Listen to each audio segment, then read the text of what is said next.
जय मालकां दी, जय मालकां दी,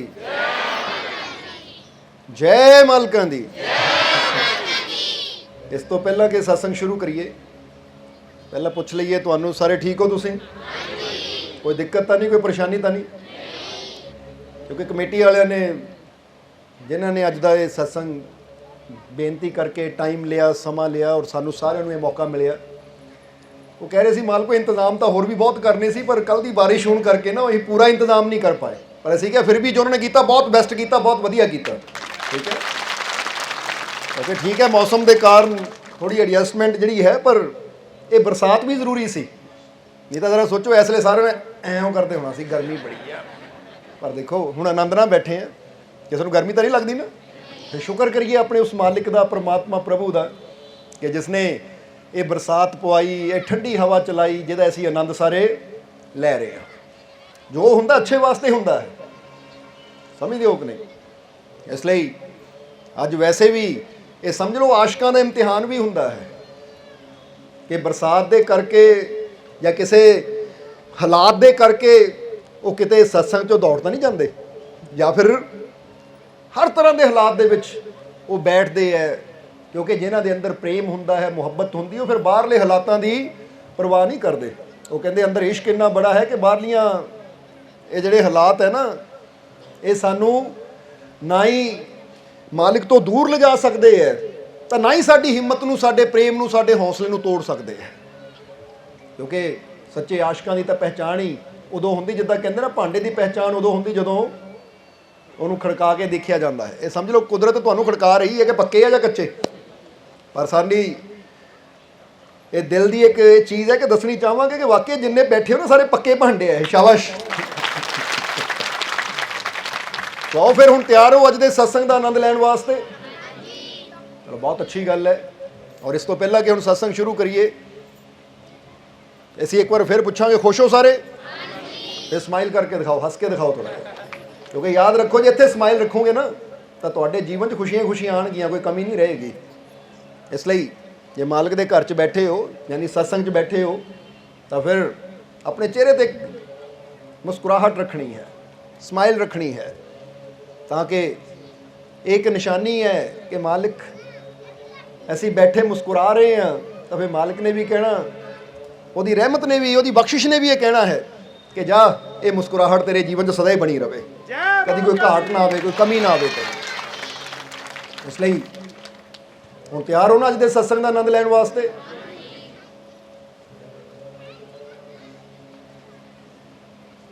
चलो बहुत अच्छी गल। सो देख रहे सी कि दिलों कह रहे हो या उपरों कह रहे हो, क्योंकि बंदा उपरों बोलता पर फकीरां दी नज़र इत्थे देख लैंदी है। इसलिए उहदे नाल जद भी तार जुड़दी है, इत्थों जुड़दी है, दिलों जुड़दी है। इसलिए दिल ते हथ रख के कहो, मैं बहुत, मैं बहुत, मैं बहुत। जाओ मालिक तुहानू हमेशा खुशी रखन। ठीक है, आओ फिर सत्संग का आनंद लईए और मालिक दी रहमतां नू प्राप्त करके अपना जीवन सफल बनाइए। जय मालिकां दी, जय मालिकां दी, जय मालिकां दी।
शुरू करते हाँ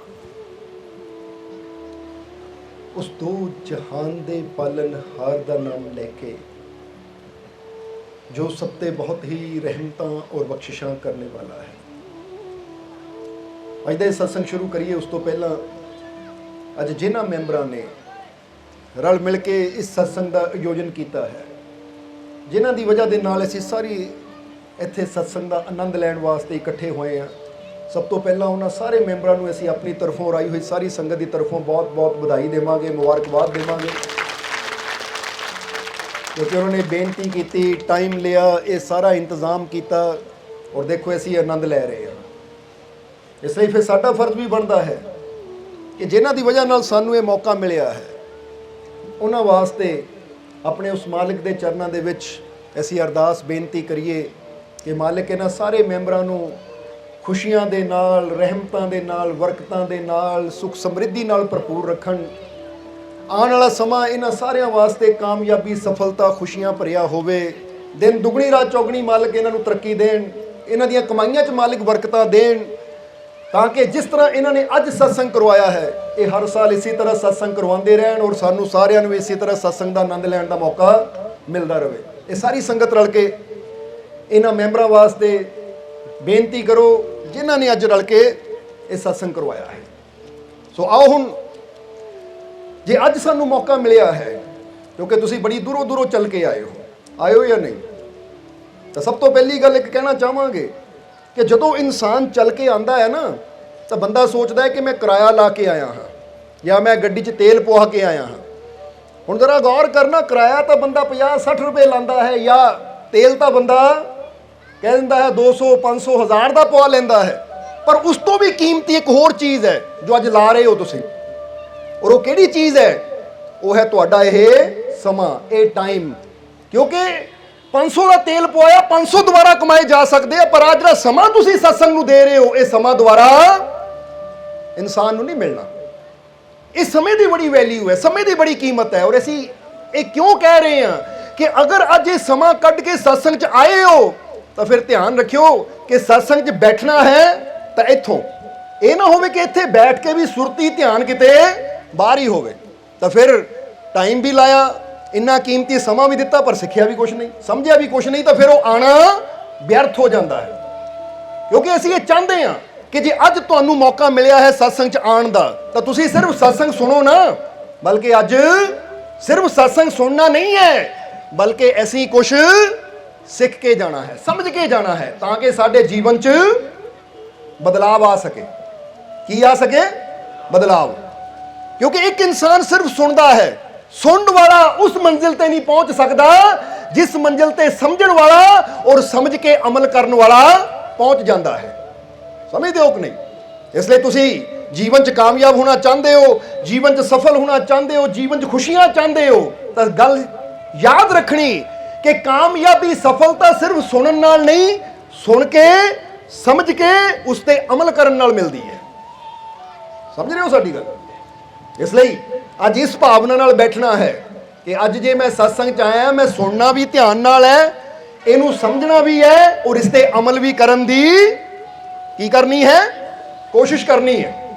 ਬਲਕਿ ਅਸੀਂ ਕਹਾਂਗੇ ਕੋਸ਼ਿਸ਼ ਨਹੀਂ, ਮੈਂ ਇਸ ਤੇ ਅਮਲ ਵੀ ਕਰਨਾ ਹੈ, ਤਾਂ ਕਿ ਮੇਰੇ ਜੀਵਨ ਦੀਆਂ ਪਰੇਸ਼ਾਨੀਆਂ, ਮੇਰੇ ਜੀਵਨ ਦੀਆਂ ਤਕਲੀਫਾਂ, ਮੇਰੇ ਜੀਵਨ ਦੇ ਦੁੱਖ, ਮੇਰੇ ਜੀਵਨ ਦੀਆਂ ਚਿੰਤਾਵਾਂ ਖਤਮ ਹੋ ਜਾਣ।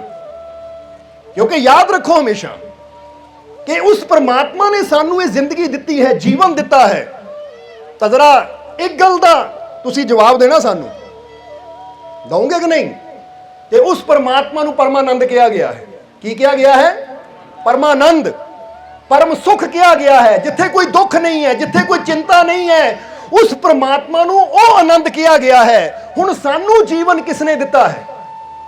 ਸਾਨੂੰ ਜ਼ਿੰਦਗੀ ਕਿੱਥੋਂ ਮਿਲੀ ਹੈ? ਜਵਾਬ ਦਿਓ। ਪਰਮਾਨੰਦ ਤੋਂ ਮਿਲੀ ਹੈ ਨਾ, ਪਰਮਾਤਮਾ ਨੇ ਸਾਨੂੰ ਜੀਵਨ ਦਿੱਤਾ ਹੈ। ਹੁਣ ਪਰਮਾਨੰਦ ਤੋਂ ਸਾਨੂੰ ਜੀਵਨ ਮਿਲਿਆ ਹੈ, ਪਰਮਾਨੰਦ ਤੋਂ ਸਾਨੂੰ ਜਨਮ ਮਿਲਿਆ ਹੈ। ਹੁਣ ਪਰਮਾਨੰਦ ਤੋਂ ਸਾਨੂੰ ਜੀਵਨ ਮਿਲਿਆ, ਉੱਥੋਂ ਸਾਨੂੰ ਜਨਮ ਮਿਲਿਆ, ਫਿਰ ਵੀ ਸਾਡੇ ਜੀਵਨ ਜਿੰਨੇ ਦੁੱਖ, ਇੰਨੀਆਂ ਪਰੇਸ਼ਾਨੀਆਂ ਕਿਉਂ ਹੈ? ਇਹਦਾ ਕਾਰਨ ਪਤਾ ਕੀ ਹੈ? ਇਹਦਾ ਕਾਰਨ ਕੀ ਹੈ? ਇਹਦਾ ਕਾਰਨ ਇਹ ਹੈ ਕਿ ਜੀਵਨ ਤਾਂ ਪ੍ਰਮਾਤਮਾ ਨੇ ਸਾਨੂੰ ਦੇ ਦਿੱਤਾ, ਜ਼ਿੰਦਗੀ ਤਾਂ ਪ੍ਰਮਾਤਮਾ ਨੇ ਸਾਨੂੰ ਦੇ ਦਿੱਤੀ, ਪਰ ਸਾਨੂੰ ਜ਼ਿੰਦਗੀ ਜੀਣ ਦੀ ਕਲਾ ਨਹੀਂ ਆਈ, ਜ਼ਿੰਦਗੀ ਜੀਣ ਦਾ ਢੰਗ ਨਹੀਂ ਆਇਆ, ਜ਼ਿੰਦਗੀ ਜੀਣ ਦਾ ਹੁਨਰ ਨਹੀਂ ਆਇਆ। ਔਰ ਇਹ ਯਾਦ ਰੱਖੋ ਕਿ ਅਗਰ ਸਾਨੂੰ ਜੀਵਨ ਜੀਣ ਦਾ ਹੁਨਰ ਹੀ ਨਹੀਂ ਆਏਗਾ, ਜੀਵਨ ਜੀਣ ਦਾ ਢੰਗ ਹੀ ਨਹੀਂ ਆਏਗਾ, ਤਾਂ ਜੀਵਨ ਦੇ ਵਿੱਚ ਜਿਹੜੀਆਂ ਇਹ ਜ਼ਿੰਦਗੀ ਦੇ ਵਿੱਚ ਜਿਹੜੀਆਂ ਉਹ ਪ੍ਰਮਾਤਮਾ ਦੀਆਂ ਰਹਿਮਤਾਂ ਹੈ, ਬਖਸ਼ਿਸ਼ਾਂ ਹੈ, ਖੁਸ਼ੀਆਂ ਹੈ, ਆਨੰਦ ਹੈ, ਸ਼ਾਂਤੀ ਹੈ, ਅਗਰ ਸਾਨੂੰ ਢੰਗ ਹੀ ਨਹੀਂ ਆਏਗਾ ਤਾਂ ਅਸੀਂ ਉਹਨੂੰ ਹਾਸਿਲ ਕਦੀ ਵੀ ਕਰ ਨਹੀਂ ਸਕਦੇ। ਸਮਝਦੇ ਹੋ ਕਿ ਨਹੀਂ? ਕਿਉਂਕਿ ਕਿਸੇ ਚੀਜ਼ ਨੂੰ ਵੀ ਸਮਝੇ ਤੋਂ ਬਿਨਾ ਅਸੀਂ ਉਹਦਾ ਪੂਰਾ ਉਪਯੋਗ ਕਰ ਹੀ ਨਹੀਂ ਸਕਦੇ। ਇਹ ਛੋਟੀ ਤੋਂ ਛੋਟੀ ਚੀਜ਼ ਵੀ ਤੁਸੀਂ ਲੈ ਲਓ, ਚਾਹੇ ਕੋਈ ਮੋਟਰਸਾਈਕਲ ਹੈ, ਕੋਈ ਕਾਰ ਹੈ, ਚਾਹੇ ਸਾਈਕਲ ਹੀ ਹੈ, ਜਿਹਨੂੰ ਉਹਦੀ ਸਮਝ ਹੋਏਗੀ ਉਹ ਉਹਦਾ ਪੂਰਾ ਲਾਭ ਲਏਗਾ, ਕਿੱਕ ਮਾਰੇਗਾ, ਸਟਾਰਟ ਕਰੇਗਾ, ਮੋਟਰਸਾਈਕਲ ਲੈ ਕੇ ਚਲਾ ਜਾਏਗਾ। ਤਾਂ ਜਿਹਨੂੰ ਸਮਝ ਹੀ ਨਹੀਂ ਹੋਏਗੀ ਉਹ ਦੇਖਦਾ ਰਹਿ ਜਾਏਗਾ, ਹੈ ਕੀ ਹੈ, ਇਹਦਾ ਕਰਨਾ ਕੀ ਹੈ। ਸਮਝਦੇ ਹੋ ਕਿ ਨਹੀਂ? ਇਸੇ ਤਰ੍ਹਾਂ ਇੱਕ ਗੱਲ ਦਾ ਹੁਣ ਜਵਾਬ ਦੇਣਾ ਕਿ ਜ਼ਿੰਦਗੀ ਤੁਹਾਨੂੰ ਮਿਲ ਗਈ, ਮਿਲੀ ਕਿ ਨਹੀਂ, ਪਰ ਜ਼ਿੰਦਗੀ ਦੀ ਸਮਝ ਹੈ ਕਿ ਨਹੀਂ? ਪਤਾ ਹੈ ਜੀਵਨ 'ਚ ਕੀ ਹੈ? ਇਹਨੂੰ ਇਦਾਂ ਕਵਾਂਗੇ ਕਿ ਇਹ ਜੀਵਨ ਅਗਰ ਪ੍ਰਮਾਤਮਾ ਨੇ ਸਾਨੂੰ ਦਿੱਤਾ ਨਾ ਤਾਂ ਸਮਝ ਲਓ ਸਾਨੂੰ ਉਹਦੀ ਤਰਫੋਂ ਇੱਕ ਗਿਫਟ ਮਿਲਿਆ ਹੈ, ਇੱਕ ਤੋਹਫਾ ਮਿਲਿਆ ਹੈ। ਕਿਉਂਕਿ ਤੋਹਫਾ ਕਿਹਨੂੰ ਕਿਹਾ ਜਾਂਦਾ ਹੈ? ਤੋਹਫਾ ਉਸ ਚੀਜ਼ ਨੂੰ ਕਿਹਾ ਜਾਂਦਾ ਹੈ ਕਿ ਜਿਹਨੂੰ ਹਾਸਲ ਕਰਨ ਵਿੱਚ ਸਾਡਾ ਕੋਈ ਰੋਲ ਨਹੀਂ ਹੁੰਦਾ, ਸਾਡੀ ਕੋਈ ਮਿਹਨਤ ਨਹੀਂ ਹੁੰਦੀ, ਸਾਡੀ ਕੋਈ ਕੋਸ਼ਿਸ਼ ਨਹੀਂ ਹੁੰਦੀ। ਸਮਝਦੇ ਹੋ ਕਿ ਨਹੀਂ? ਗਿਫਟ ਕਿਹਨੂੰ ਕਹਿ ਦਿੰਦੇ ਆ? ਬੰਦਾ ਘਰ ਬੈਠਾ ਹੈ, ਕੋਈ ਉਹਦਾ ਦੋਸਤ ਆਇਆ, ਆ ਲੈ ਮੋਬਾਈਲ ਤੈਨੂੰ ਗਿਫਟ ਦਿੰਦਾ ਹਾਂ। ਹੁਣ ਉਹ ਮੋਬਾਈਲ ਵਾਸਤੇ ਉਹ ਉਸ ਆਦਮੀ ਨੇ ਜਾਂ ਉਸ ਲੜਕੇ ਨੇ ਕੋਈ ਮਿਹਨਤ ਨਹੀਂ ਕੀਤੀ, ਕੋਈ ਦਿਹਾੜੀ ਨਹੀਂ ਕੀਤੀ, ਕੋਈ ਉਹਨਾਂ ਕੰਮ ਨਹੀਂ ਕੀਤਾ, ਬਸ ਉਹਦਾ ਦੋਸਤ ਆਇਆ ਕਿ ਲੈ ਅੱਜ ਤੇਰਾ ਜਨਮ ਦਿਨ ਨਾ, ਮੇਰੇ ਵੱਲੋਂ ਗਿਫਟ। ਕਈ ਵਾਰ ਬਾਪ ਆਪਣੇ ਬੇਟੇ ਨੂੰ ਮੋਟਰਸਾਈਕਲ ਗਿਫਟ ਕਰ ਦਿੰਦਾ ਹੈ, ਜੇ ਬਾਪ ਦੀ ਹਿੰਮਤ ਹੋਵੇ ਕਾਰ ਗਿਫਟ ਕਰ ਦਿੰਦਾ ਹੈ। ਹੁਣ ਉਹਦੇ 'ਚ ਬੱਚੇ ਦਾ ਕੋਈ ਰੋਲ ਨਹੀਂ ਹੁੰਦਾ, ਨਾ ਬੱਚੇ ਦੀ ਕੋਈ ਮਿਹਨਤ ਹੁੰਦੀ ਹੈ, ਨਾ ਬੱਚੇ ਦੀ ਕੋਈ ਕੋਸ਼ਿਸ਼ ਹੁੰਦੀ ਹੈ ਕਿ ਮੈਂ ਕਾਰ ਲੈਣੀ ਹੈ। ਉਹ ਤਾਂ ਬੈਠੇ ਬਿਠਾਏ ਨੂੰ ਮਿਲ ਗਿਆ, ਬੈਠੇ ਬਿਠਾਏ ਨੂੰ ਮਿਲ ਗਿਆ ਕਿ ਨਹੀਂ? ਕਿਉਂਕਿ ਗਿਫਟ ਦਾ ਮਤਲਬ ਹੀ ਇਹ ਹੈ। ਸਰ ਬੰਦਾ ਕਹਿੰਦਾ ਗਿਫਟ, ਇਹ ਤੋਹਫਾ ਹੈ, ਮੈਨੂੰ ਬੈਠੇ ਬਿਠਾਏ ਨੂੰ ਮਿਲ ਗਿਆ।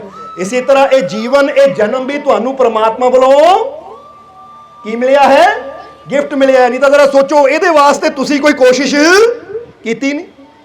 ਨਹੀਂ ਤਾਂ ਪੁੱਛੋ ਕਿਸੇ ਇਨਸਾਨ ਨੂੰ, ਜਾਂ ਤੁਸੀਂ ਇੱਥੇ ਬੈਠੇ ਹੋ ਪੁੱਛ ਕੇ ਦੇਖੋ ਕਿ ਆਪਣੇ ਜਨਮ ਬਾਰੇ, ਆਪਣੇ ਆਪ ਨੂੰ ਜਨਮ ਦੇਣ ਬਾਰੇ ਮੈਂ ਕੋਈ ਕੋਸ਼ਿਸ਼ ਕੀਤੀ, ਮੈਂ ਕੋਈ ਮਿਹਨਤ ਕੀਤੀ? ਮੈਨੂੰ ਤਾਂ ਪਤਾ ਵੀ ਨਹੀਂ ਸੀ। ਕਿਉਂਕਿ ਸਮਝ ਵੀ ਬੱਚੇ ਨੂੰ ਤਕਰੀਬਨ ਉਦੋਂ ਆਉਂਦੀ ਜਦੋਂ ਬੱਚਾ 3-4 ਸਾਲ ਦਾ ਹੋ ਜਾਂਦਾ ਹੈ। ਉਸ ਤੋਂ ਪਹਿਲਾਂ ਤਾਂ ਉਹ ਨਾ ਸਮਝਿਆ ਹੀ ਹੁੰਦਾ ਹੈ, ਉਹਨੂੰ ਪਤਾ ਹੀ ਨਹੀਂ ਹੁੰਦਾ। ਫਿਰ ਜਿੱਦਾਂ ਜਿੱਦਾਂ ਬੱਚਾ ਥੋੜਾ ਬੜਾ ਹੁੰਦਾ ਹੈ, ਤਾਂ ਹੀ ਤਾਂ ਕਹਿੰਦੇ 3 ਸਾਲ ਤੋਂ ਬਾਅਦ ਬੱਚੇ ਨੂੰ ਸਕੂਲ ਭੇਜਣਾ ਸ਼ੁਰੂ ਕਰਦੇ ਆ ਕਿ ਹੁਣ ਇਹ ਸਮਝ ਸਕਦਾ ਹੈ। ਫਿਰ ਉਹਨੂੰ ਅਸੀਂ ਨਰਸਰੀ 'ਚ ਭੇਜਦੇ ਆ ਕਿ ਹੁਣ ਬੱਚਾ 3 ਸਾਲ ਦਾ ਹੋ ਗਿਆ, 3.5-4 ਸਾਲ ਦਾ ਹੋ ਗਿਆ, ਹੁਣ ਇਹਦੀ ਸਮਝ ਤਿਆਰ ਹੈ ਅੱਗੇ ਉਹ ਸਮਝਣ ਵਾਸਤੇ। ਉਸ ਤੋਂ ਪਹਿਲਾਂ ਤਾਂ ਬੱਚੇ ਨੂੰ ਸਮਝ ਨਹੀਂ ਜ਼ਿਆਦਾ ਹੁੰਦੀ, ਜਿੱਦਾਂ ਕੋਈ ਕਹਿ ਦੇਵੇ ਬੱਚਾ ਉਦਾਂ ਹੀ ਕਰਦਾ ਚਲਾ ਜਾਂਦਾ ਹੈ। ਇਹਦਾ ਮਤਲਬ ਕੀ ਹੈ? ਕਿ ਜੀਵਨ ਪ੍ਰਾਪਤ ਕਰਨ ਵਿੱਚ ਇਨਸਾਨ ਦਾ ਕੋਈ ਰੋਲ ਨਹੀਂ ਹੈ। ਇਹ ਤਾਂ ਉਹ ਪ੍ਰਮਾਤਮਾ ਦੀ ਕਿਰਪਾ ਹੈ, ਉਹਦੀ ਰਹਿਮਤ ਹੈ, ਉਹਦੀ ਮਿਹਰ ਹੈ ਕਿ ਉਹ ਦਿਆਲ ਹੈ ਜਿਹਨੇ ਸਾਨੂੰ ਇਹ ਜ਼ਿੰਦਗੀ, ਇਹ ਜੀਵਨ ਇੱਕ ਗਿਫਟ ਦੇ ਤੌਰ ਤੇ ਦੇ ਦਿੱਤਾ। ਹੁਣ ਗਿਫਟ ਪ੍ਰਮਾਤਮਾ ਨੇ ਸਾਨੂੰ ਦਿੱਤਾ ਹੈ, ਯਾਨੀ ਇਹ ਜਨਮ। ਤਾਂ ਜ਼ਰਾ ਸੋਚੋ ਕਿ ਜਿਸ ਸ਼ਕਤੀਸ਼ਾਲੀ ਪ੍ਰਮਾਤਮਾ ਨੇ ਇਹ ਸਾਨੂੰ ਗਿਫਟ ਦਿੱਤਾ ਹੈ, ਯਾਨੀ ਇਹ ਜੀਵਨ ਦਿੱਤਾ ਹੈ, ਤਾਂ ਹੁਣ ਜ਼ਰਾ ਉਹਦੀ ਤਾਕਤ ਨੂੰ ਦੇਖੋ, ਉਹ ਕਿੰਨਾ ਸ਼ਕਤੀਸ਼ਾਲੀ ਹੈ। ਔਰ ਜੇ ਸ਼ਕਤੀਸ਼ਾਲੀ ਵੱਲੋਂ ਕੋਈ ਗਿਫਟ ਮਿਲੇ ਤਾਂ ਗਿਫਟ ਮਾਮੂਲੀ ਨਹੀਂ ਹੋ ਸਕਦਾ। ਇੱਕ ਭਿਖਾਰੀ ਗਿਫਟ ਦੇਗਾ ਤਾਂ ਬੰਦਾ ਸੋਚ ਸਕਦਾ ਹੈ ਕਿ ਭਿਖਾਰੀ ਨੇ ਦਿੱਤਾ ਹੈ ਤਾਂ ਕੀ ਹੋਣਾ ਇਹਦੇ 'ਚ, ਕੋਈ ਹੋਏਗੀ 2-4 10-20 ਰੁਪਏ ਦੀ ਚੀਜ਼। ਪਰ ਇੱਕ ਬਾਦਸ਼ਾਹ ਦੇਵੇ ਗਿਫਟ ਤਾਂ ਫਿਰ ਬਾਦਸ਼ਾਹ ਦੀ ਖੁਸ਼ੀ, ਕੀ ਪਤਾ ਉਹਨੇ ਕੀ ਦੇ ਦੇਣਾ ਹੈ ਗਿਫਟ ਦੇ ਤੌਰ ਤੇ। ਸਮਝਦੇ ਹੋ ਕਿ ਨਹੀਂ? ਕੀ ਪਤਾ ਉਹਨੇ ਕੀ ਦੇ ਦੇਣਾ ਹੈ। ਹੋ ਸਕਦਾ ਬਾਦਸ਼ਾਹ ਕਹੇ ਲੈ ਵੀ ਇਹ ਲੱਖਾਂ ਰੁਪਇਆ ਲੈ ਜਾ, ਲੈ ਵੀ ਇਹ ਪੂਰਾ ਗਾਉਂ ਤੇਰਾ, ਕਿਉਂਕਿ ਬਾਦਸ਼ਾਹ ਹਾਂ ਮੈਂ। ਔਰ ਜਿੱਡਾ ਵੱਡਾ ਦਾਤਾ ਹੁੰਦਾ ਨਾ, ਤਾਂ ਹੀ ਗੁਰਬਾਣੀ 'ਚ ਆਇਆ ਕਿ ਜੇ ਵੱਡ ਆਪ ਤੇ ਵੱਡ ਤੇਰੀ, ਕਹਿ ਦਿਓ ਦਾਤ, ਕਿ ਜਿੱਡਾ ਵੱਡਾ ਉਹ ਰੱਬ, ਉਹ ਪ੍ਰਮਾਤਮਾ, ਉਹ ਪ੍ਰਭੂ, ਉਹ ਮਾਲਿਕ ਆਪ ਹੈ, ਉਹਦੀਆਂ ਦਾਤਾਂ ਵੀ ਉੱਡੀਆਂ ਬੜੀਆਂ ਹੀ ਹੁੰਦੀਆਂ। ਕਿਉਂਕਿ ਜਦੋਂ ਉਹਦਾ ਕੋਈ ਅੰਤ ਨਹੀਂ, ਯਾਨੀ ਉਹਦੇ ਦਰ ਤੇ ਕੋਈ ਕਮੀ ਨਹੀਂ ਹੈ, ਤਾਂ ਇਹ ਪਿਆਰਿਆ ਉਹਦੀਆਂ ਦਾਤਾਂ 'ਚ ਕਮੀ ਕਿੱਥੋਂ ਆ ਸਕਦੀ ਹੈ? ਹੁਣ ਸਭ ਤੋਂ ਪਹਿਲੀ ਗੱਲ ਅਸੀਂ ਇਹ ਸਮਝਣਾ ਹੈ, ਕਿਉਂਕਿ ਅੱਜ ਅਸੀਂ ਇਹੀ ਸਤਸੰਗ 'ਚ ਬਹਿ ਕੇ ਸਿੱਖਣਾ ਹੈ। ਕੀ ਸਿੱਖਣਾ ਹੈ? ਜੀਵਨ ਜੀਣ ਦੀ, ਕਹਿ ਦਿਓ, ਕਲਾ। क्योंकि इत्थे एक लाइन कहांगे तुहानू कि मत मांग दुनिया वालों से अपनी खुशियों की भीख। समझते हो कि नहीं? हुण बैठे बैठे ही दिमाग 'च लाइन बन गई कि मत मांग दुनिया वालों से अपनी खुशियों की भीख, खुशियां चलकर आएंगी तेरे पास साहिब, बस तू जीने की कला को सीख। जरा गौर करना कि दुनिया तो खुशियां ना मंगो, क्योंकि बंदा कहता मेरा बेटा मैनू खुशी देवे, मेरी धी मैनू खुशी देवे, मेरी माँ मैनू खुशी देवे, मेरा बाप मैनू खुशी देवे, पति कहता मेरी पत्नी मैनू खुशी देवे, पत्नी कहती मेरा पति मैनू खुशी देवे। जो देखो एक दूजे तो खुशियां मंगी जाते, मंग रही है कि नहीं? वो मैनू खुशी नहीं दिंदा, वो मैनू खुशी नहीं दिंदा। कोई उदास बैठा है, पूछो भाई उदास क्यों है? वो मैनू खुशी दिंदे ही नहीं है। मेरे न्याणे मेरा कहना नहीं मनते। यानी ਅਸੀਂ ਦੂਜਿਆਂ ਕੋਲੋਂ ਭਿਖਾਰੀ ਬਣ ਕੇ ਖੁਸ਼ੀਆਂ ਮੰਗਦੇ ਫਿਰਦੇ ਆ, ਹਾਲਾਂਕਿ ਖੁਸ਼ੀਆਂ ਦਾ ਭੰਡਾਰ, ਆਨੰਦ ਦਾ ਭੰਡਾਰ ਪਰਮਾਤਮਾ ਸਾਡੇ ਅੰਦਰ ਹੈ। ਔਰ ਜੇ ਐਡੀ ਵੱਡੀ ਤਾਕਤ ਤੁਹਾਡੇ ਅੰਦਰ ਹੈ ਤਾਂ ਤੁਹਾਨੂੰ ਭਿਖਾਰੀ ਬਣਨ ਦੀ ਲੋੜ ਨਹੀਂ ਹੈ ਕਿ ਤੁਸੀਂ ਦੂਜਿਆਂ ਤੋਂ ਖੁਸ਼ੀਆਂ ਮੰਗਦੇ ਫਿਰੋ, ਬਲਕਿ ਤੁਸੀਂ ਆਪਣੇ ਅੰਦਰਲੀ ਤਾਕਤ ਨੂੰ, ਆਪਣੇ ਅੰਦਰਲੇ ਆਨੰਦ ਨੂੰ ਸਮਝ ਕੇ ਖੁਸ਼ੀਆਂ ਦੇ ਦਾਤੇ ਬਣ ਸਕਦੇ ਹੋ ਕਿ ਮੈਂ ਨਹੀਂ ਮੰਗਣੀ, ਬਲਕਿ ਜਿਹੜਾ ਮੇਰੇ ਕੋਲ ਆਏਗਾ ਮੈਂ ਉਹਨੂੰ ਖੁਸ਼ੀਆਂ ਦੇਣੀਆਂ ਹੈ।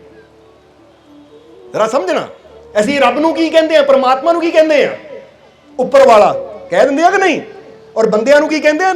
ਇਹ ਨੀਚੇ ਵਾਲੇ ਦੀ ਆਵਾਜ਼ ਉੱਪਰ ਵਾਲਿਆ ਸੁਣ ਲੈ। ਇੱਥੋਂ ਕੀ ਸੰਕੇਤ ਆਂਦਾ ਹੈ? ਜਿਹੜਾ ਐਉਂ ਹੱਥ ਕਰਦਾ ਨਾ ਮੰਗਦਾ ਹੈ ਉਹ ਨੀਚੇ ਵਾਲਾ ਹੈ, ਤਾਂ ਜਿਹੜਾ ਐਉਂ ਦਿੰਦਾ ਹੈ ਉਹ ਸਦਾ ਉੱਪਰ ਵਾਲਾ ਹੈ। ਤੁਸੀਂ ਵੀ ਦੂਜਿਆਂ ਨੂੰ ਖੁਸ਼ੀਆਂ ਦੇ ਕੇ ਉੱਪਰ ਵਾਲੇ ਬਣ ਸਕਦੇ ਹੋ, ਭਗਵਾਨ ਦਾ ਰੂਪ ਬਣ ਸਕਦੇ ਹੋ। ਪਰ ਅਸੀਂ ਭਗਵਾਨ ਦਾ ਰੂਪ ਬਣਨ ਦੀ ਬਜਾਏ, ਅਸੀਂ ਆਪਣੇ ਅੰਦਰਲੀਆਂ ਸ਼ਕਤੀਆਂ ਨੂੰ ਸਮਝਣ ਦੀ ਬਜਾਏ ਸਾਰੀ ਜ਼ਿੰਦਗੀ ਐਉਂ ਹੱਥ ਕਰਕੇ ਮੰਗਦੇ ਮੰਗਦੇ ਗੁਜ਼ਾਰ ਦਿੰਦੇ ਆ। ਉਹ ਮੈਨੂੰ ਕੁਝ ਦੇ ਦੇਵੇ, ਉਹ ਮੈਨੂੰ ਖੁਸ਼ੀ ਦੇ ਦੇਵੇ, ਉਹ ਮੈਨੂੰ ਆਨੰਦ ਦੇ ਦੇਵੇ। ਬੋਲੋ ਇਦਾਂ ਹੁੰਦੀ ਹੈ ਕਿ ਨਹੀਂ? ਕਿਉਂਕਿ ਇਨਸਾਨ ਆਪਣੇ ਆਪਣੇ ਹਾਲਾਤ ਨੂੰ ਆਪਣੇ ਅੰਦਰ ਝਾਤੀ ਮਾਰ ਕੇ ਦੇਖ ਲਵੇ। ਕੋਈ ਉਦਾਸ, ਕੋਈ ਦੁਖੀ ਹੈ ਨਾ, ਉਹ ਕਿਸੇ ਨੇ ਉਹਦੇ ਕਰਕੇ ਮੈਂ ਦੁਖੀ ਹਾਂ, ਉਹ ਮੈਨੂੰ ਖੁਸ਼ੀ ਨਹੀਂ ਦਿੰਦਾ, ਉਹ ਮੈਨੂੰ ਸੁੱਖ ਨਹੀਂ ਦਿੰਦਾ। ਉਹ ਸੁੱਖਾਂ ਨੂੰ ਮੰਗਣ ਦੀ ਲੋੜ ਹੈ, ਸੁੱਖਾਂ ਨੂੰ ਮੰਗਣ ਦੀ ਲੋੜ ਨਹੀਂ ਹੈ। ਸੁੱਖਾਂ ਦਾ ਭੰਡਾਰ ਤੁਹਾਡੇ ਅੰਦਰ ਹੈ, ਬਸ ਉਹਨੂੰ ਜਾਣਨ ਦੀ ਲੋੜ ਹੈ, ਉਹਨੂੰ ਸਮਝਣ ਦੀ ਲੋੜ ਹੈ। ਸਮਝਦੇ ਹੋ ਕਿ ਨਹੀਂ? ਇਸ ਲਈ ਇਹ ਸਮਝਣਾ ਹੈ ਆਪਣੇ ਅੰਦਰ। ਤਾਂ ਹੀ ਅਸੀਂ ਇੱਥੇ ਲਾਈਨ 'ਚ ਕਿਹਾ कि मत मांग दुनिया वालों से अपनी खुशियों की भीख। भिखारी बन के दुनिया तो खुशियां ना मंगो, संसार तो खुशियां ना मंगो, ओ मैनू खुशी देवे, ओ मैनू खुशी देवे। ये याद रखो, ਜਿਹਨੂੰ ਆਪਣੇ ਅੰਦਰਲੀ ਖੁਸ਼ੀ ਦਾ ਪਤਾ ਲੱਗ ਗਿਆ, ਆਪਣੇ ਅੰਦਰਲੇ ਆਨੰਦ ਦਾ ਪਤਾ ਲੱਗ ਗਿਆ, ਉਹਨੂੰ ਫਿਰ ਕਿਸੇ ਕੋਲੋਂ ਮੰਗਣ ਦੀ ਲੋੜ ਨਹੀਂ ਪੈਂਦੀ। ਉਹ ਜਿੱਥੇ ਬੈਠਾ ਹੈ ਉਹ ਕਹਿੰਦਾ ਮੈਂ ਆਨੰਦ ਵਿੱਚ। ਹੁਣ ਦੁਨੀਆ ਦੇ ਬਾਹਰਲੇ ਹਾਲਾਤ ਮੈਨੂੰ ਦੁਖੀ ਪਰੇਸ਼ਾਨ ਕਰ ਹੀ ਨਹੀਂ ਸਕਦੇ, ਕਿਉਂਕਿ ਦੁਨੀਆ ਬਾਹਰ ਹੈ, ਹਾਲਾਤ ਬਾਹਰ ਹੈ, ਪਰ ਖੁਸ਼ੀਆਂ ਦਾ ਭੰਡਾਰ ਤਾਂ ਮੇਰੇ ਕਿੱਥੇ ਹੈ? ਅੰਦਰ। ਹੁਣ ਜਦੋਂ ਪਤਾ ਲੱਗ ਗਿਆ ਅੰਦਰ, ਜਿੱਦਾਂ ਹੁਣ ਇੱਕ ਗੱਲ ਦਾ ਜਵਾਬ ਦੇਣਾ, ਫੁੱਲ ਦੀ, ਗੁਲਾਬ ਦੀ ਖੁਸ਼ਬੂ ਕਿੱਥੇ ਹੁੰਦੀ ਹੈ? ਬਾਹਰ ਹੁੰਦੀ ਹੈ, ਅੰਦਰ ਹੁੰਦੀ ਹੈ? ਜਵਾਬ ਦਿਓ ਸਾਨੂੰ। ਹੁਣ ਉਹ ਗੁਲਾਬ ਦੀ ਖੁਸ਼ਬੂ ਦੇ ਅੰਦਰ ਹੈ। ਹੁਣ ਉਹ ਗੁਲਾਬ ਨੂੰ ਤੋੜ ਕੇ ਤੁਸੀਂ ਗੋਬਰ ਤੇ ਰੱਖਦੇ ਹੋ, ਗੰਦਗੀ ਤੇ ਰੱਖਦੇ ਹੋ, ਕਿਤੇ ਵੀ ਰੱਖਦੇ ਹੋ, ਉਹਨੂੰ ਕੋਈ ਫਰਕ ਨਹੀਂ ਪਏਗਾ, ਕਿਉਂਕਿ ਉਹਦੀ ਖੁਸ਼ਬੂ ਬਾਹਰ ਨਾਲ ਨਹੀਂ ਹੈ, ਉਹਦੀ ਖੁਸ਼ਬੂ ਆਪਣੇ ਅੰਦਰ ਨਾਲ ਹੈ। ਉਹ ਕਹਿੰਦੇ ਭਾਈ ਜਿੱਥੇ ਮਰਜ਼ੀ ਲੈ ਲੈ, ਮੇਰੀ ਮਹਿਕ ਮੇਰੇ ਅੰਦਰ, ਔਰ ਮੇਰੀ ਮਹਿਕ ਨੇ ਸਦਾ ਮੇਰੇ ਨਾਲ ਰਹਿਣਾ, ਚਾਹੇ ਜਿੱਥੇ ਮਰਜ਼ੀ ਲੈ ਜਾ, ਮੈਂ ਕਿਉਂ ਚਿੰਤਾ ਕਰਾਂ। ਫਿਕਰ ਤਾਂ ਉਹਨਾਂ ਨੂੰ ਹੁੰਦੀ ਜਿਹੜਾ ਕਹਿੰਦਾ ਆ ਮੈਂ ਆ, ਆ ਖੁਸ਼ੀ ਹੈ। ਸਮਝਦੇ ਹੋ ਕਿ ਨਹੀਂ? ਆ ਮੈਂ ਆ, ਆ ਮੇਰੀ ਖੁਸ਼ੀ ਹੈ। ਹੁਣ ਜੇ ਮੇਰੀ ਖੁਸ਼ੀ ਬਾਹਰ ਹੈ ਤਾਂ ਇਹ ਖੁਸ਼ੀ ਕਦੀ ਵੀ ਦੂਰ ਹੋ ਸਕਦੀ ਹੈ, ਇਹਨੂੰ ਕੋਈ ਵੀ ਚੋਰੀ ਕਰ ਸਕਦਾ ਹੈ, ਇਹਨੂੰ ਕੋਈ ਵੀ ਖੋਹ ਸਕਦਾ ਹੈ। ਸਮਝਦੇ ਹੋ ਕਿ ਨਹੀਂ? ਫਿਰ ਅਸੀਂ ਮੁਹਤਾਜ ਹੋ ਜਾਂਦੇ ਹਾਂ ਉਹ ਚੀਜ਼ ਦੇ ਕਿ ਇਹ ਚੀਜ਼ ਮੇਰੇ ਲਾਗੇ ਰਵੇ ਤਾਂ ਮੈਂ ਖੁਸ਼ ਰਹਿਣਾ, ਜੇ ਮੇਰੇ ਤੋਂ ਦੂਰ ਹੋ ਗਈ ਤਾਂ ਮੈਂ ਦੁਖੀ ਹੋਣਾ ਹੈ। ਤਾਂ ਯਾਦ ਰੱਖੋ, ਕੋਈ ਵੀ ਚੀਜ਼ ਸਦਾ ਤੁਹਾਡੇ ਲਾਗੇ ਰਹਿ ਨਹੀਂ ਸਕਦੀ ਉਹ ਮਾਲਿਕ ਤੋਂ ਸਿਵਾ। ਜਵਾਬ ਦਿਓ ਸਾਨੂੰ। ਪਤੀ ਪਤਨੀ ਦਾ ਰਿਸ਼ਤਾ ਕਿੰਨਾ ਕਰੀਬ ਦਾ ਹੁੰਦਾ ਹੈ, ਪਰ ਕੀ 24 ਘੰਟੇ ਨਾਲ ਰਹਿੰਦੇ ਆ ਇਹ? ਪਤੀ ਨੂੰ ਦੁਕਾਨ ਤੇ ਜਾਣਾ ਪੈਂਦਾ ਹੈ, ਪਤਨੀ ਨੂੰ ਮਾਪਿਆਂ ਤੇ ਜਾਣਾ ਪੈਂਦਾ, ਮਾਇਕੇ ਜਾਣਾ ਪੈਂਦਾ ਹੈ, ਜਾਂ ਪਤੀ ਦੇ ਹੋਰ ਕੋਈ ਕੰਮ ਹੁੰਦੇ ਆ, ਪਤਨੀ ਦੇ ਕਈ ਕੰਮ ਹੁੰਦੇ ਆ, ਜਾਂ ਇੱਕ ਘਰ 'ਚ ਹੁੰਦੇ ਹੋਏ ਵੀ 24 ਘੰਟੇ ਨਾਲ ਨਹੀਂ ਰਹਿੰਦੇ। ਉਹ ਕਿਚਨ 'ਚ ਹੈ ਤਾਂ ਪਤੀ ਕਿਤੇ ਬੈਠਾ ਟੀਵੀ ਦੇਖ ਰਿਹਾ ਹੈ, ਯਾਨੀ 24 ਘੰਟੇ ਤਾਂ ਉਹ ਵੀ ਰਿਸ਼ਤਾ ਨਹੀਂ ਨਾਲ ਰਹਿੰਦਾ, ਜਿਹਨੂੰ ਅਸੀਂ ਬੜਾ ਕਰੀਬੀ ਰਿਸ਼ਤਾ ਕਹਿੰਦੇ ਹਾਂ। ਇਸ ਲਈ ਉਹ ਤੋਂ ਵੀ ਜ਼ਿਆਦਾ ਕਰੀਬੀ ਰਿਸ਼ਤਾ ਕੀ ਹੈ? ਉਹ ਪਰਮਾਨੰਦ ਦਾ। ਕਿਉਂਕਿ ਤੁਸੀਂ ਜ਼ਮੀਨ ਤੇ ਹੋਵੋ, ਆਸਮਾਨ 'ਚ ਹੋਵੋ, ਪਾਣੀ 'ਚ ਹੋਵੋ, ਕਿਤੇ ਵੀ ਹੋਵੋ, ਉਹ ਸ਼ਕਤੀ ਐਸੀ ਜਿਹੜੀ ਸਦਾ ਤੁਹਾਡੇ ਅੰਦਰ, ਤੁਹਾਡੇ ਨਾਲ ਹੈ। ਹੁਣ ਅਸੀਂ ਇਨਸਾਨ ਦੁਖੀ ਕਿਉਂ ਹੈ? ਇਨਸਾਨ ਦੁਖੀ ਕਿਉਂ ਹੈ? ਅਸੀਂ ਇਸੇ ਚੀਜ਼ ਨੂੰ ਸਮਝਣਾ ਹੈ ਕਿ ਜਦ ਤੱਕ ਅਸੀਂ ਖੁਸ਼ੀ ਬਾਹਰ ਲੱਭਦੇ ਹਾਂ ਉਹਦੇ ਨਾਲ ਖੁਸ਼ੀ ਹੈ, ਤੇ ਅਸੀਂ ਸਦਾ ਦੁਖੀ ਰਵਾਂਗੇ। ਜਦੋਂ ਜਾਣ ਲਵਾਂਗੇ ਖੁਸ਼ੀਆਂ ਦਾ ਭੰਡਾਰ ਮੇਰੇ ਅੰਦਰ ਹੈ, ਤਾਂ ਜਿੱਦਾਂ ਦੱਸਿਆ ਗੁਲਾਬ ਨੂੰ ਚਾਹੇ ਫਿਰ ਗੋਬਰ ਤੇ ਰੱਖ ਦਿਓ, ਕਿਤੇ ਵੀ ਰੱਖ ਦਿਓ, ਉਹਦੀ ਮਹਿਕ ਉਹਦੇ ਅੰਦਰ ਉਹ ਨਾਲ ਹੀ ਰਹਿਣੀ ਹੈ, ਉਹਨੂੰ ਬਾਹਰਲੇ ਹਾਲਾਤਾਂ ਨਾਲ ਕੋਈ ਫਰਕ ਨਹੀਂ ਪੈਣਾ। ਇਸੇ ਤਰ੍ਹਾਂ ਜਦੋਂ ਅਸੀਂ ਸਮਝ ਲਿਆ ਮੇਰੀ ਖੁਸ਼ੀ, ਮੇਰਾ ਆਨੰਦ ਤਾਂ ਮੇਰੇ ਅੰਦਰ ਹੈ, ਹੁਣ ਮੈਨੂੰ ਕਿਤੇ ਵੀ ਲੈ ਜਾਓ, ਬਾਹਰਲੇ ਹਾਲਾਤਾਂ ਨਾਲ ਮੈਨੂੰ ਕੋਈ ਫਰਕ ਨਹੀਂ ਪੈਣਾ। ਸਮਝਣਾ ਜ਼ਰਾ ਸਾਰਿਆਂ ਨੇ, ਕਿਉਂਕਿ ਸੰਤਾਂ ਗੁਰੂਆਂ ਰਹਿਬਰਾਂ ਦੇ ਬੜੇ ਬੜੇ ਇਮਤਿਹਾਨ ਹੋਏ। ਸ਼੍ਰੀ ਗੁਰੂ ਅਰਜਨ ਦੇਵ ਜੀ ਤੱਤੀਆਂ ਤਵੀਆਂ ਤੇ ਬਹਿ ਕੇ ਵੀ उन्होंने हाय हाय नहीं की। इत्थे बंदे दे मारे ना कोई कंडा लग जाए, मरिया छल हाय हाय, जब तक पूरे घर नूं दस ना देवे आ हो गया, आ हो गया, रिश्तेदारां नूं फोन कर करके दस देवे वो मेरा हथ सड़ गया, हथ सड़ गया, मैं मर गया, उन्होंने चैन ही नहीं आती। पर गुरु रहबर तत्तियां तवियां ते बैठे भी मुस्कुरा रहे हैं। जीसस क्राइस्ट के हत्थां 'च किल ठोके गए, उत्थे भी वो भला ही मंग रहे हैं दुनिया का। हजूर मुहम्मद साहब दे पत्थर मार मार के उन्होंने ताइफ दे अंदर लहू लहान कर दिता गया। इन्ना लहू जिसम तो बगया कि जुत्तियां भी उन्हां दियां जिदा पानी चो चो के ना कहंदे आ कि जुत्तियां च आ जांदा ते लहू चो चो के जुत्तियां च आ गया कि तुरदे सी ते लहू वगदा सी पिछे। पर फिर भी उन्होंने कहा ऐ खुदा ये ताइफ वालियां नूं माफ कर दे, क्योंकि इन्हां नूं पता नहीं है की कर रहे, ये ना समझ है। जरा समझना सारिਆਂ ने। इत्थों की पता लगता है, क्योंकि उन्होंने जान लिया कि बाहरों पत्थर भी पैण, ये पत्थर बाहर है, खुशी का भंडार तो मेरे अंदर है। पर इंसान की गल तो इत्थे हुंदी है कि पत्थर भी छड्डो, बंदे नूं तां कोई माड़े इदां देख ही लवे ना, बंदा तां दुखी हो जाता, मैनूं देख किदां लिया तूं, ये टेढ़ी अख ना मेरे वाल देख किदां लिया तूं, बंदा उहनूं लड़न पै जाता है। इसलिए इहनूं कहा जाता है, कह दईए इहनूं कहा जाता है, जिस तरह एक शब्द है ना कि छोटे बर्तन में उबाल जल्दी आता है, छोटे बर्तन में उबाल जल्दी जल्दी आता है। ਇਹਦਾ मतलब की है कि तुसी गैस के उपर या चूल्हे उपर छोटी जी पतीली रख दो, उस पानी पा दो, जल्दी उबलेगा। तो जे बड़ा भांडा रख दो, बड़ा डगरा रख दो, तो कितना टाइम लगेगा? हो सकता आधा घंटा, 45 मिनट, घंटा ही लग जाए। समझते हो कि नहीं? क्योंकि जिड्डा बड़ा बर्तन है ਉਹਦੇ ਚ उबाल भी उन्नी देर नाल आंदा, तो जिन्ना बर्तन छोटा होवे च उबाल भी जल्दी आंदा है। हुण तुसी चेक करना तुहाडे बर्तन छोटे है या बड़े है? जिन्हां नूं माड़ी माड़ी गल ते गुस्सा आ जाता है, जिन्हां नूं माड़ी माड़ी गल ते खिच चढ़ जाती है, जिहड़े माड़ी माड़ी गल ते क्रोधित होकर लड़न नूं पैंदे है, उन्हां नाल गुस्सा ना करो, बल्कि सोचो इन्हां दा बर्तन ही छोटा है, तां ही माड़ी गल ते उबाल आ गया, तां ही माड़ी गल ते उबाला आ जाता है। हुण जरा गौर करना, कोई हालात बिगड़ गया, किते कुछ नुकसान हो गया, चाहे 10,000 का नुकसान होवे, हाय मेरा नुकसान हो गया, हाय मेरा नुकसान हो गया, चिंता लैके बह जाते, इसका मतलब बर्तन ही छोटा है, चिंता जल्दी आ जाती है। और कई देखे है, कई देखिए छिपकली तो डर जाते हैं, कॉकरोच तो डर जाते, चूहे तो डर जाते हैं, वो डरदा वाल बड़ी जल्दी उन्हें अंदर आ जाता है, इसका मतलब बर्तन बड़ा छोटा है। हुण कित्थे कित्थे दसीए कि इंसान के बर्तन किन्ने छोटे है। और याद रखो, ऐसी एक गल तुहानूं इत्थे भी कहांगे कि जिहड़े इंसान घर दे विच एक चूहे नूं देख के डर जाते हैं, चाहे औरत है चाहे मर्द है, या घर दे विच छिपकली देख के, कॉकरोच देख के डर जाते, वो जीवन च कदी कामयाब हो ही नहीं सकते। कारण की है कि जिहड़ा घर विच रहन वाले चूहे तो डर गया, उन्हें बाहरलियां मुसीबतों का सामना की करना है, उन्हें बाहरले दुश्मनों का सामना की करना है। हालांकि चूहा तो घर च है, और यह भी पता है कि अज तक चूहे के दंदी वड्डण ना कोई मरिया नहीं है। कोई है कहानी किसी को कि लै भी इन्ने बंदे चूहे के कट्टण ना मर गए, या इन्ने बंदे कॉकरोच के दंदी वड्डण ना मर गए। कॉकरोच का बेचारा दंदी भी नहीं वड्डदा। हाँ, ये जरूर है कि बर्तनों च घुम जाए, इन्फेक्शन हो सकती है, पर जे किते नहीं देखिया कि कॉकरोच आया, उन्हें बंदे नूं कट्टिया और बंदा मर गया, पर बंदा कॉकरोच तो डर रहा है। किते नहीं पढ़िया कि छिपकली के दंदी वड्डण नाल बंदा मर गया। जरा ध्यान देना, छिपकली के मूँह च दंद भी नहीं हुंदे, समझते हो कि नहीं? वो तो जद भी किसी मक्खी मच्छर नूं खिंचदी, जीव नाल ही खिंचदी है। नहीं तो चेक कर लियो, छिपकली के मूँह च तो दंद भी नहीं हुंदे, जे बच्चों उंगली पा भी लेगी इदां होएगी तो गुदगुदी हुंदी है, वो कुछ कर ही नहीं सकती, क्योंकि जहर ਉਹਦੇ अंदर नहीं है। जिदा सप के अंदर गुथली हुंदी है जहर दी, छिपकली अंदर जहर नहीं है। पर उदा छिपकली की जी चमड़ी है वो जहरीली है, कि वो अगर बंदा खा लावे या किसी तरह भोजन च गिर जाए, जिदा मछली अपने छिपकली की पूछ गिर गई या छिपकली पानी च घुम जाए, वो जहरीला हो जाता, वो भी जहर ਉਹਦੀ बॉडी च है। ये भी कुदरत ने उन्होंने सुरक्षित रखा है। नहीं तो सोचो जे ਉਹਦੀ ਇਹ सुरक्षा ना होंगी तो ਜਿਹੜੇ मांस खाने वाले छिपकली घूमती खुराक पट के खा लो भाई इनू है, बैठे बिठाया घर च रोटी आ गई। इसलिए कुदरत बचाती है। पर कई देश इदां दे चाइना वर्गे वो बख्शते नहीं इन्हों, वो भी इदा पानी च भे के लूण लाण पा के जहर कढ़ के इन्होंने भी खा जाते हैं। जरा समझना सारिਆਂ ने। हुण दसना की चाहते हैं, इत्थे समझाना की चाहते हैं, चैक करो अपने आप को कि अगर तुसीं कॉकरोच तो डरते हो तो पहले डर नूं बाहर कड्डो। अगर चूहे तो डरते हो डर नूं बाहर कड्डो। अगर छिपकली तो डरते हो डर नूं बाहर कड्डो।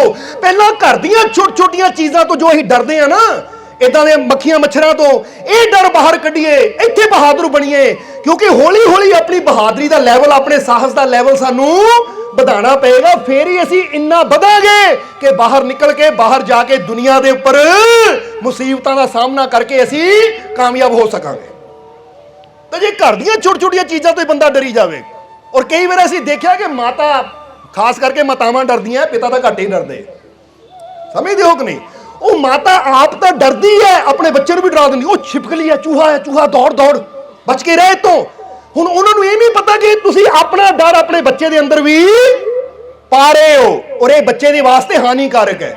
ਕਿਉਂਕਿ ਜਿਹੜਾ ਛਿਪਕਲੀ ਤੋਂ ਡਰਨਾ, ਚੂਹੇ ਤੋਂ ਡਰਨਾ ਸਿੱਖ ਗਿਆ ਨਾ, ਉਹ ਜੀਵਨ 'ਚ ਬੜੀਆਂ ਬੜੀਆਂ ਮੁਸੀਬਤਾਂ। ਹੁਣ ਜਰਾ ਸੋਚੋ ਆਪ, ਛਿਪਕਲੀ ਤੋਂ ਡਰਨ ਵਾਲਾ ਕਦੀ ਕੁੱਤੇ ਦਾ ਸਾਹਮਣਾ ਕਰ ਪਾਏਗਾ?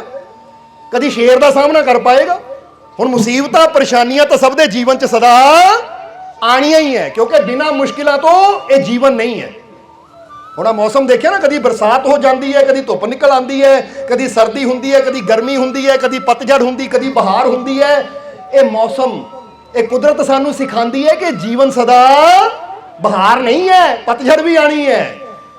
ਇਹ ਸਦਾ ਗਰਮ ਨਹੀਂ ਹੈ, ਇੱਥੇ ਸ਼ੀਤ ਲਹਿਰ ਵੀ ਆਣੀ ਹੈ, ਯਾਨੀ ਠੰਡਕ ਵੀ ਆਣੀ ਹੈ। ਔਰ ਇਹ ਸਦਾ ਰੁੱਖਾ ਸੁੱਖਾ ਨਹੀਂ ਹੈ, ਬਰਸਾਤ ਵੀ ਹੋਣੀ ਹੈ। ਜੀਵਨ ਦੇ ਹਾਲਾਤ ਸਦਾ ਬਦਲਦੇ ਰਹਿਣੇ ਹੈ।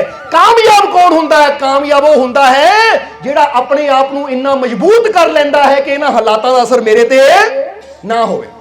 ਇਹਨੂੰ ਇਦਾਂ ਸਮਝੋ, ਤੁਸੀਂ ਇੱਕ ਘਰ ਬਣਾਓ, ਇਦਾਂ ਦਾ ਘਰ ਕਿ ਜਿਹੜਾ ਬਰਸਾਤ ਤੋਂ ਤਾਂ ਬਚਦਾ ਹੋਵੇ ਪਰ ਗਰਮੀ 'ਚ ਦੁਖੀ ਕਰੇ, ਯਾਨੀ ਗਰਮੀ 'ਚ ਗਰਮੀ ਬੜੀ ਲੱਗੇ, ਤਾਂ ਇਦਾਂ ਦੇ ਘਰ 'ਚ ਬੰਦਾ ਰਹਿ ਸਕਦਾ ਹੈ? ਉਹਨਾਂ ਕਹਿਣਾ ਬਰਸਾਤ ਆ ਗਈ, ਹੁਣ ਉਹ ਘਰ 'ਚ ਚੱਲਦੇ ਆ, ਹੁਣ ਗਰਮੀ ਆ ਗਈ, ਇਹ ਘਰ ਬਦਲ ਦਈਏ, ਕਿਉਂਕਿ ਬਰਸਾਤਾਂ ਵਾਸਤੇ ਸੀ, ਹੁਣ ਆ ਦੂਜੇ ਘਰ ਚਲੀਏ, ਗਰਮੀਆਂ ਵਾਸਤੇ ਉਹ ਘਰ ਹੈ, ਕਿਉਂਕਿ ਇਹ ਠੰਡਾ ਰਹਿੰਦਾ ਹੈ। ਫਿਰ ਤੀਜਾ ਘਰ ਹੋਵੇ ਸਰਦੀਆਂ ਵਾਸਤੇ, ਕਿਉਂਕਿ ਗਰਮੀਆਂ 'ਚ ਠੰਡਾ ਰਹਿਣ ਵਾਲਾ ਘਰ ਸਰਦੀਆਂ 'ਚ ਤਾਂ ਬਹੁਤ ਜ਼ਿਆਦਾ ਠੰਡਾ ਹੋ ਜਾਏਗਾ। ਹੁਣ ਉਹ ਘਰ ਚਲੀਏ ਜਿੱਥੇ ਗਰਮੀ ਹੋਵੇ। ਇਦਾਂ ਕਦੀ ਹੁੰਦਾ ਹੈ?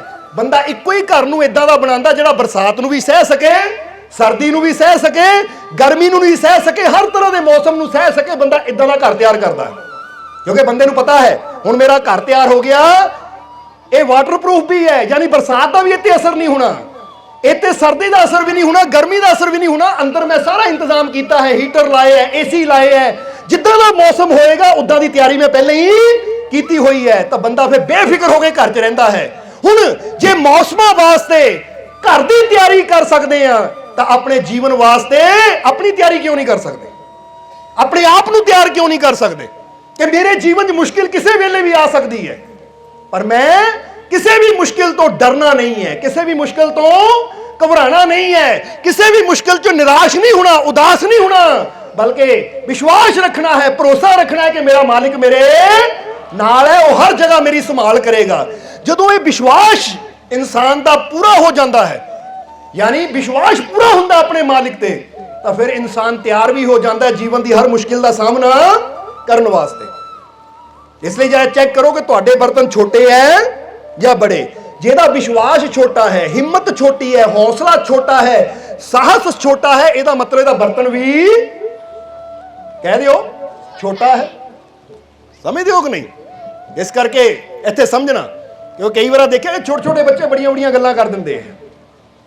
ਕਹਿੰਦੇ ਕਿ ਇੱਕ ਕੰਪਨੀ ਵਿੱਚ ਨਾ, ਹੁਣ ਬੱਚਿਆਂ ਨੇ ਬੜੀ ਜ਼ੋਰ ਨਾਲ ਕਿਹਾ ਤਾਂ ਸਾਨੂੰ ਬੱਚਿਆਂ ਦੀ ਗੱਲ ਵੀ ਦੱਸ ਦਈਏ ਕਿ ਇੱਕ ਕੰਪਨੀ ਸੀ, ਉਹ ਕੰਪਨੀ साबुन बनाने वाली कंपनी सी। सब्सक्राइब कीजिए सर्व संचा दरबार कांटिया शरीफ चैनल को और बेल आइकन दबाइए मालिक जी के लेटेस्ट सत्संग की वीडियो को सबसे पहले देखने के लिए।